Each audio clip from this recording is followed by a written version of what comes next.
Nightplay Records. Itenza kai Garawa iona Danger sign Rusty Marshall Follow the producer. Kabando wachuna fea Musocha weka wacha musiva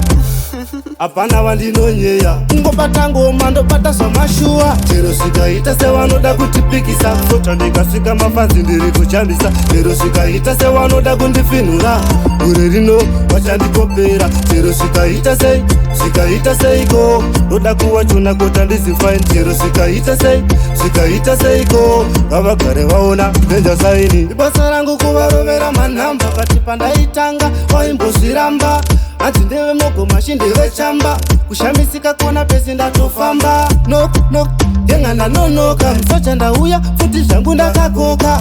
Ure lino ndatiya ndisikuchoka Ndakasimba pakuyenda nekudzoka Chero sikaita se wanoda kutipikisa Msocha ndikasika mafazi ndiri kuchambisa Chero sikaita se wanoda kundifinura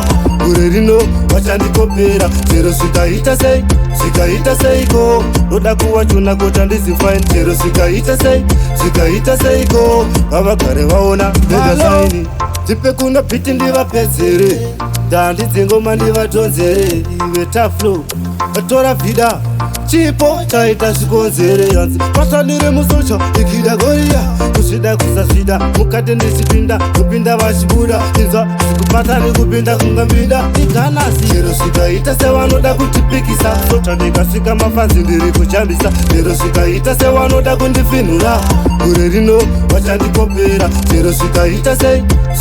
seiko Noda kuwachuna kota ndisifain Chero sikaita seiko Kavagare waona Danger sign Ibasa rangu kuvarovera manamba Katipanda itanga Waimbosiramba Ati ndewe moko mashindewe chamba Kushamisika kona pesi ndatofamba Nok, yengana nonoka Msocha ndauya, futi shangu ndakakoka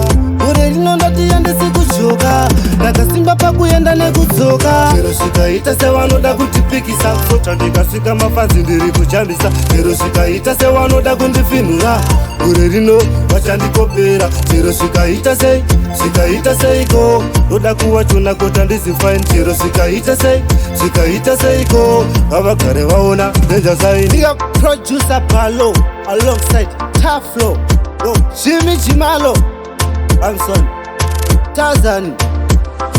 Iwe Ghetto Young Guys